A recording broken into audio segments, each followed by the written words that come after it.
Hello everyone, welcome to ChemUp Academy, where chemistry is simplified and success is amplified. So today we shall be discussing about the next lecture. So this is going to be your next lecture about the conductance only. And in today's lecture, we shall be talking about the Kholdrush law. So you can place the heading as conductance. Uh, this shall be your lecture 3, I believe, or lecture 2. Okay, lecture 3 it is. And today's topic shall be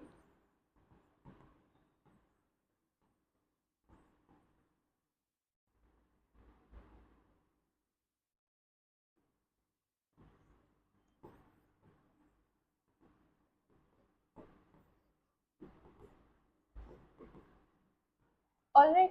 तो ये सब चीज़ें हम discuss करेंगे। Obviously पूरा matter, पूरा content जो है वो यूपीएससी सिलेबस से ही रिलेटेड है और डायरेक्ट क्वेश्चंस इसके लिए पूछे जाते हैं एग्जाम्स में। Also one more thing is that these type of questions are asked in your NET, GATE and IIT JAM as well. So you can prepare for that as well.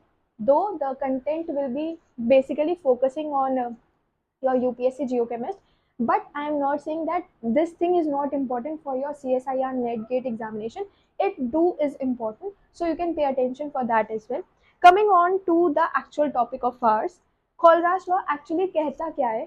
तो हमने जो पिछले अभी तक पढ़ा है, हमने molar conductance, normal definitions almost हम कवर कर चुके हैं. So okay, this is your first lecture, I believe. Second. So this shall be your lecture number 2. And if I am misplacing it, then you can just correct me in the comment section. Okay. तो खोलराज law actually कहता क्या है? It says that क्योंकि हमने infinite dilution का use किया है, तो it says that at infinite dilution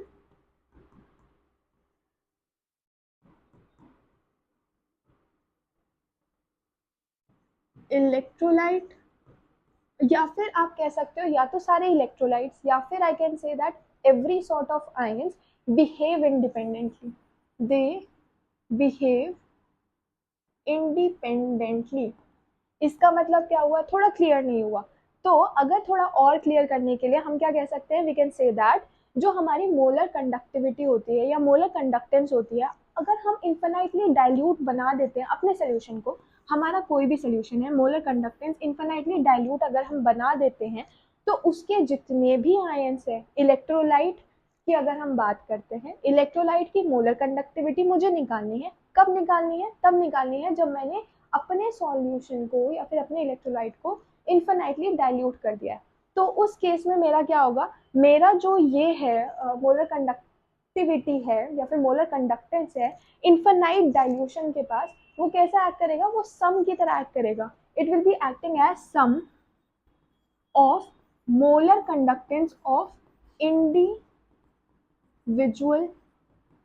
ions. This thing will work on. फिर से खोलराज लॉ क्या कहता है? Kohlrausch law states that the molar conductivity, limiting molar conductivity आप इसको बोल सकते हो, लिमिटिंग मोलर कंडक्टिविटी और conductance is equal to sum of molar conductance of individual ions at infinite dilution. याद रखना ये सिर्फ infinite dilution के लिए होता है. Also one more thing, यहाँ से हम क्या चीज़ जो है वो स्पेसिफाई कर सकते हैं? हम कह सकते हैं कि ये जो आपका लिमिटिंग मोलर कंडक्टिविटी होती है, ये आपकी एक एक्सटेंसिव प्रॉपर्टी होती है. It is your extensive property, whereas the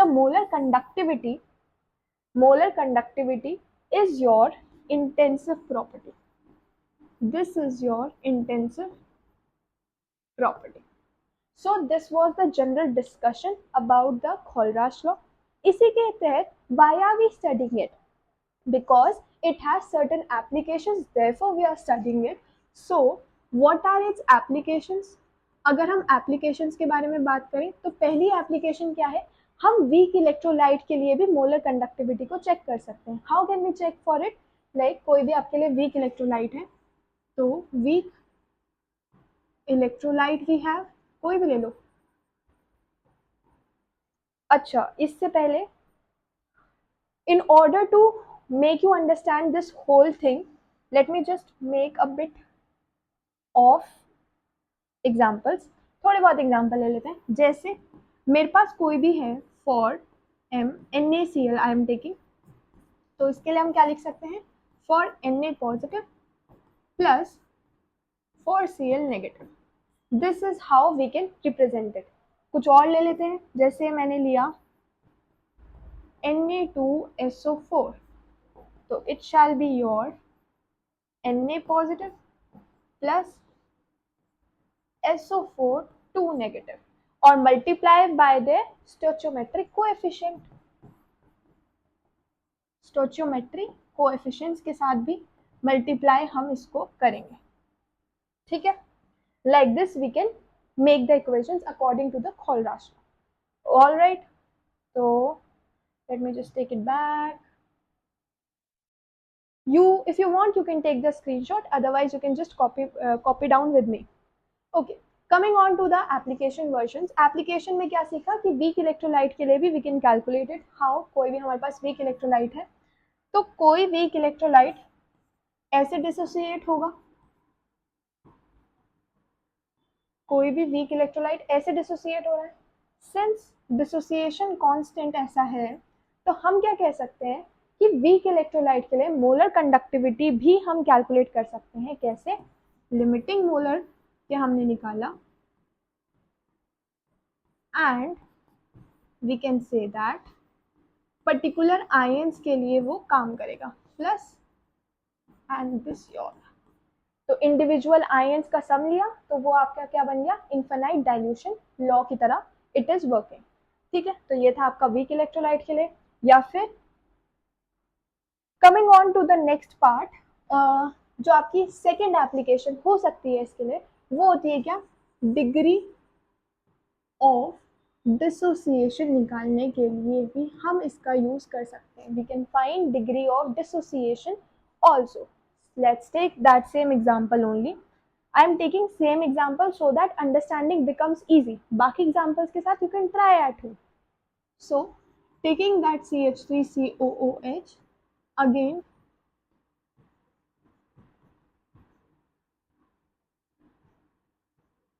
like this it is there. Since we have this, तो शुरुआती तौर पर अगर हमें इसके लिए कुछ चीजें लेनी है तो इट इज दिस 0 and 0। अगर बाद में अब डिसोसिएट करवाना है तो C minus C alpha produce कितना हुआ, C alpha प्रोड्यूस कितना हुआ, C alpha। Now in order to calculate the degree of dissociation, what are we calculating now? We are calculating the degree of dissociation। तो degree of dissociation हम कैसे calculate कर सकते हैं? We can calculate it by at infinity is equals to alpha। This is how the actual formula works। Now coming on to its third application, this was your degree of dissociation। Coming on to its third application, third application क्या कहती है? Third application says that if you are using Kholl-Rasch law, you can determine the equilibrium constant, or I would say the ionization constant as well। We can determine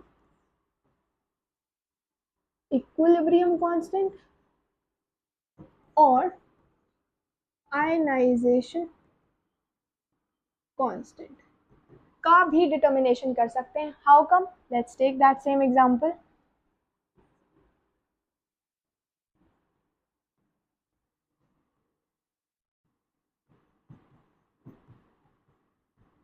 ऐसे लिया तो this here it was C 0 and 0, here C minus C alpha has been produced। अगर हमें equilibrium constant को calculate करना है तो equilibrium constant तो हम कैसे कैलकुलेट कर सकते हैं?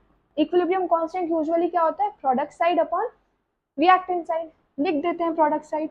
प्रोडक्ट साइड कह रही है right me like this and right me like this.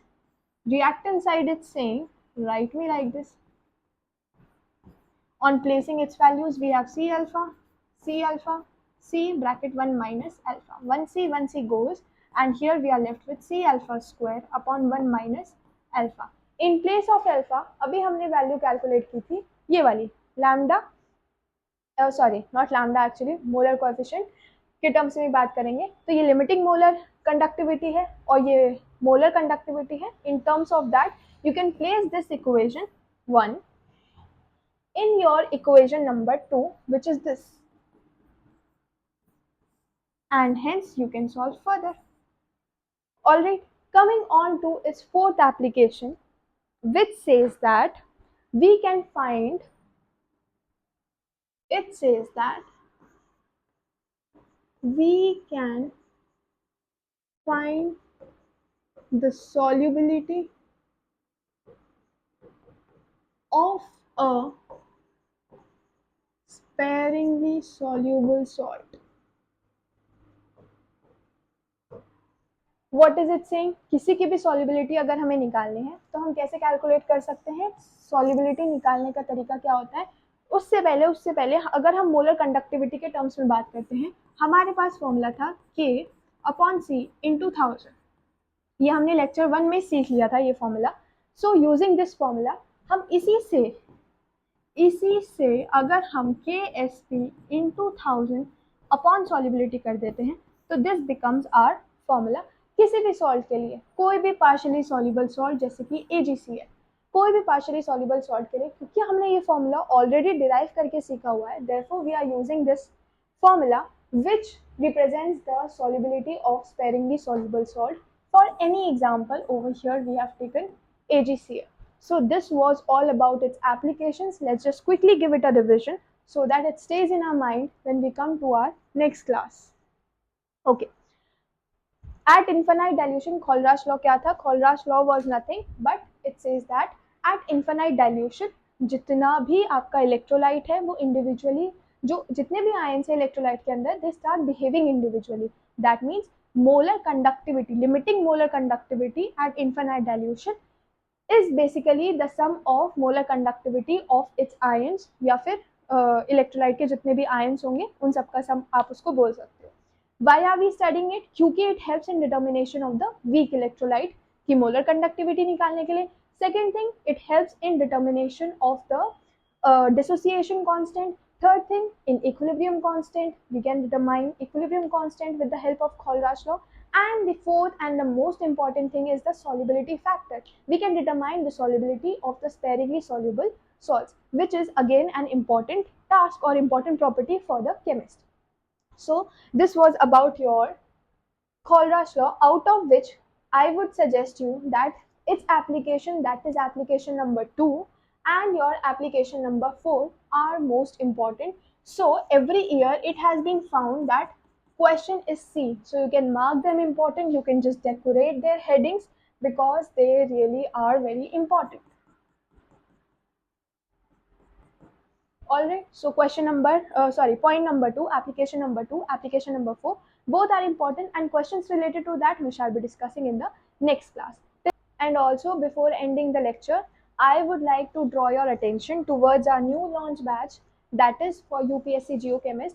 So this batch is free, you can enroll yourself, and we shall be providing you with complete notes and PYQ sessions, of course, practice sessions, of course, for prelims and for mains for both the examinations, and completion of the course is also promised in this batch. So you can get yourself enrolled, and for more information you can contact us on the given contact number. And thank you and keep watching.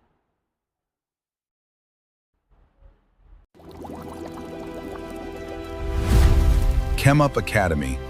Chemistry simplified. Success amplified.